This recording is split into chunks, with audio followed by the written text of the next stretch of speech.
அது மட்டும் இல்லாமல் நாம் வைத்த பெரும்பாலான கோரிக்கைகள், சாலை வசதி மிக மிக முக்கியம், உள்கட்டமைப்பு என்பது மிக முக்கியம்.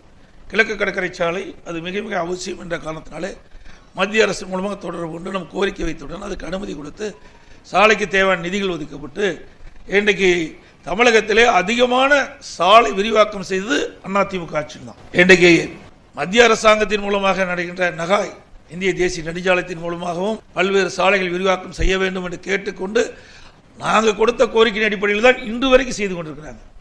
இன்னும் சொல்ல போனால் இன்னும் பல சாலைகள் விரிவாக்கம் செய்வதற்கு இந்திய தேசிய நெடுஞ்சாலை ஆணையம் அனுமதி கொடுத்தது. ஆனால் இந்த அரசாங்கம் அப்படி கிடப்பில் போட்டாங்க.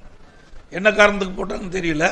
இன்னொரு 12 சாலைக்கு ஏற்கனவே அனுமதி கொடுத்துட்டாங்க. நில எடுப்பு பணி இவர்கள் மேற்கொள்ளாத காரணத்தினாலே அப்படியே அந்த சாலைகள்லாம் இந்திய தேசிய நெடுஞ்சாலை ஆணையம் விரிவாக்கம் செய்யாமல் அப்படியே கிடப்பில் வச்சிருக்கிறாங்க. இப்படி பல சாலைகள் தமிழகத்திலே வருவதற்கு காரணமாக இருந்தது அனைத்து இந்திய அண்ணா திராவிட முன்னேற்ற கழக அரசு.